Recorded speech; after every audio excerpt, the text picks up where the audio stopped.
కూడా మంచిది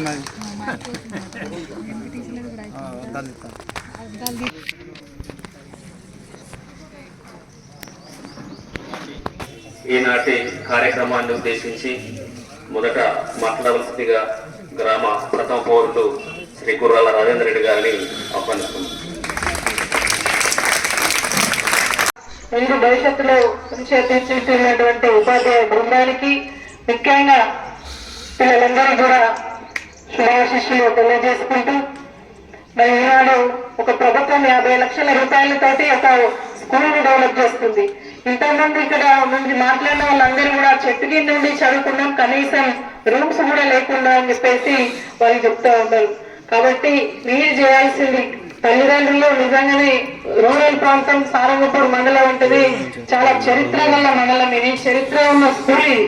నాకు కూడా బీర్పూర్ అక్కడ నుంచి ఫ్రెండ్స్ ఉంటే అందరూ కూడా ఏ స్కూల్ అంటే సారంగపూర్ స్కూల్లో చదివేది, ఒకటే స్కూల్ ఉండే, అంత నుంచి గొప్ప పేరున్నటువంటి స్కూల్. కాబట్టి మీ అందరూ కూడా మన తల్లిదండ్రులు ఒక్కొక్కసారి వాళ్ళు మీ అందరినీ కూడా గొప్పగా చదివించాలనే కళల కోసం ఆర్థికంగా కుటుంబాన్ని వెళ్ళదీయాలనే ఆ ఇబ్బందులతోటి వాళ్ళ పని వాళ్ళు వేసుకుంటారు. నా బిడ్డలు కొడుకుని స్కూల్ పంపిస్తున్నా అంటే తప్పకుండా బాగా చదివి వాళ్ళ కళలను నెరవేరుస్తారన్న ఒక ఆశతో వాళ్ళు ఉంటారు. కాబట్టి వ్యవసాయం చేసే తల్లిదండ్రులకు, కూలి చేసే వాళ్లకు ఎక్కువగా ఈ మరి నా కొడుకు తప్పకుండా చదువుతాడు అని చెప్పేసి ఒక నమ్మకం ఉంటది. ఆ నమ్మకాన్ని మీ అందరూ కూడా నిలబెట్టుకునేటట్టు ఉండాలి. మరి మా తండ్రి తల్లి ఇంటికాడ ఏం పని చేస్తున్నారో, మనం బాగా చదువుకోవాలనుకున్నారో, నేను ఒక డాక్టర్, ఒక ఐఏఎస్, ఒక పోలీస్ డిపార్ట్మెంట్ ఒక ఆఫీసరు ఒక గోల్ పెట్టుకొని మీరు వాళ్ళు చేసిన కష్టానికి ఫలితం మీరు ఒక మంచి స్థానంలో, ఒక మంచి స్థాయిలో ఉన్నప్పుడు అది వాళ్ళకు ఆనందాన్ని ఇస్తుంది. ఎంత కష్టపడ్డా కూడా వాళ్ళకు పెద్ద శ్రమ అనిపించేది. మీరు ఎప్పుడైతే ఒక గొప్ప స్థానంలో ఉంటారో వాళ్ళకు అప్పుడు ఆనందాన్ని ఇస్తుంది. కొడుకు పుట్టినప్పుడు, బిడ్డ పుట్టినప్పుడే సంతోషం కాదు, గొప్ప వాళ్ళు అయినప్పుడే తల్లిదండ్రులకు సంతోషం అని చెప్తా ఉంటారు. కాబట్టి మీ అందరూ కూడా ఇంత మంచి సకల సౌకర్యాలు ప్రభుత్వం ద్వారా కల్పించారు. అదేవిధంగా మంచి well educated, well qualified teachers government స్కూల్లోనే ఉంటారు. ప్రైవేట్ స్కూళ్ళల్లో అందరూ కూడా ఏ విధంగా ఉంటారంటే క్వాలిఫైడ్ ఉండొచ్చు, కానీ అందరూ కూడా క్వాలిఫైడ్ ఉన్నారు. డిస్కంటిన్యూ చేసిన వాళ్ళు వీళ్ళని తీసుకొని ఉంటారు. అందుకే ప్రైవేట్ లోకి వెళ్తే ఏమేమి ఉంటుందని కాకుండా ఇక్కడ ఇంత మంచి స్కూల్, ఇంత మంచి స్టాఫ్ ఉన్నది. కాబట్టి మీ అందరూ కూడా బాగా చదువుకొని మంచి స్థానంలో ఉండాలని మీ అందరికీ కూడా wish all the best, good luck, thank you, జై హింద్, జై తెలంగాణ. పిడుగు లాంటి వార్త, కరోనా అనే మహమ్మారి వచ్చి నెత్తి మీద పడడం, మొత్తం అంచనాలన్నీ తలకిందులైనవి. ఈ 5 ఏళ్లలో ఉన్న ప్రజాప్రతినిధులు నేను కావచ్చు, అయినా ఇక అభివృద్ధి ఆగిపోయింది. ఇక ముందుగా వైద్యంపై దృష్టి పెట్టి జగిత్యాలలో ఒక మంచి దవాఖాన పెట్టడం పట్ల రాష్ట్రం అంతా కూడా చేయడం జరిగింది. టీకాలు ఇంటింటికి ముందేసిన రాష్ట్రం ఏది అంటే అది తెలంగాణ రాష్ట్రం. చాలా ప్రాణాలు కోల్పోయే పరిస్థితి మనం తగ్గించుకున్నాం. తర్వాత విద్యపైన దృష్టి పెట్టామని చెప్పే ఆలోచనతో మన ఊరు మనబడి, మన బస్తీ మనబడనే గొప్ప కార్యక్రమాన్ని పెట్టాం. ఇవాళ ప్రాథమిక పాఠశాల మరియు ఈ హై స్కూల్ రెండు కూడా కలిపి 50 లక్షలతోటి మళ్ళీ పునర్నిర్మించుకున్నాం.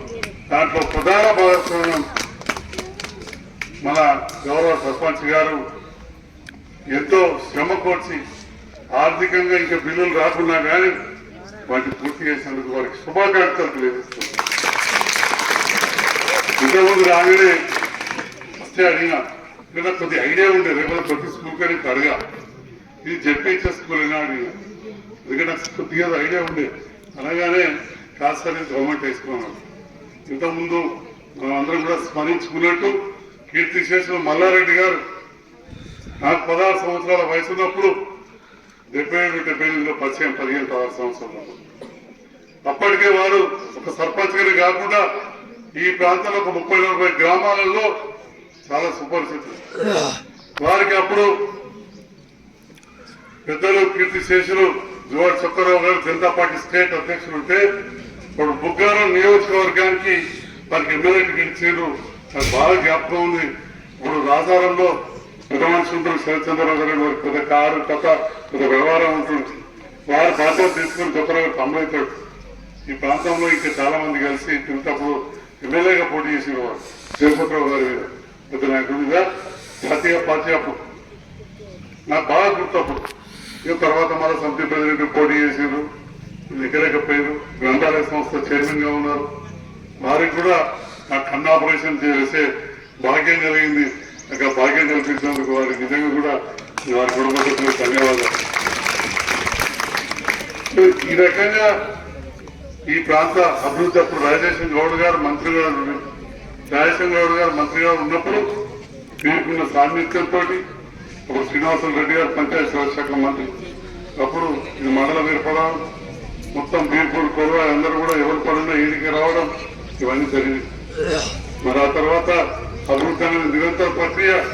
తర్వాత మిత్రులు రాజేంద్ర రెడ్డి సార్ సర్పంచ్ అయినప్పుడు కావచ్చు, గతంలో మా ప్రభుత్వం వచ్చినాక సోదరి జయ ఆసాల జయ సర్పంచ్ గా ఉన్నప్పుడు కూడా ఇక్కడ కార్యక్రమాలు చేసి సోదరి నేతల నాయకురాలు కవితమ్మ గారిని కూడా ఇక్కడ ఆహ్వానించుకొని ఇక్కడ వేదికగా మనం ఏదైతే కొన్ని దళితులకు భూములు పట్టాల్సిన కార్యక్రమాన్ని ఇక్కడ జరుపుతున్నాం.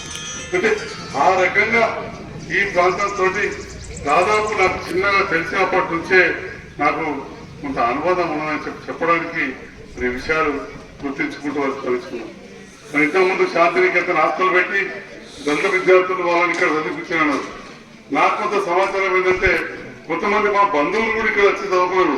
నేను సారంగాపూర్లో చదువుకునే వాళ్ళరు, మరి సారంగాపూర్లో మీరెందుకు చదువుకున్నారా, పెద్ద భూస్వాములు ఏమన్నా చదువుతుండే అంటే అప్పుడు మర్రెడ్డి సార్ హాస్టల్ పెట్టాడు, డిసిప్లిన్ ఉంటారు, మా నాన్న తీసుకొచ్చి ఆ హాస్టల్ చదివించాడని చెప్పి కూడా మా బంధువులు కూడా చెప్పారని చెప్పి ఈ సందర్భంగా తెలియజేస్తా ఉన్నాను. అంటే కొన్ని చిన్ననాటి జ్ఞాపకాలు. ఇది కాలక్రమేణా నాకు అవకాశం వచ్చింది. శాసనసభ్యులైన మిత్రులు రాజేందర్ రెడ్డి గారు కావచ్చు, ఎవరు ఎక్కడ కొద్దిగా యాక్టివ్ ఉన్నా కానీ అప్పుడు ఓడిపోయినా కానీ కవితమ్మ గారి సహకారంతో ఇప్పుడు కావచ్చు. మళ్ళీ ఇప్పుడు మా జడ్పీటీసీ తమ్ముడు మనోహర్ రెడ్డి గారు ఇక్కడే చదువుకున్న విద్యార్థి ఎలక్షన్లప్పుడు ఎందుకు ఏర్పడి ఇక్కడ వాళ్ళ అమ్మగారు దగ్గర బంధువులు కూడా ఉంటారని ముచ్చట పెట్టుకొని ఓ టికెట్ ఇచ్చడం గెలిచారు. వారు అందరూ కలిసి జడ్పీ చైర్మన్ చేశారు. సోదరు జడ్పీ చైర్మన్ గారు కూడా మరి ఇక్కడ ప్రత్యేకమైన నిధులు ఇచ్చినందుకు వారికి కూడా నేను ధన్యవాదాలు తెలియజేస్తాను. ఈ రకంగా అన్నిటికంటే ముఖ్యంగా మన ఊరు మనబడి, మన బస్తీ మనబడి అనే కార్యక్రమాన్ని ఒక ప్రణాళికబద్ధంగా తీసుకున్నారు. మా గౌరవ ప్రజాప్రతినిధులు కావచ్చు, అధికారులు దయచేసి ఒకసారి ఎప్పుడు చెప్పిన ఒక విషయాన్ని గుర్తుంచుకోవాలి. మనకున్న పాఠశాలలు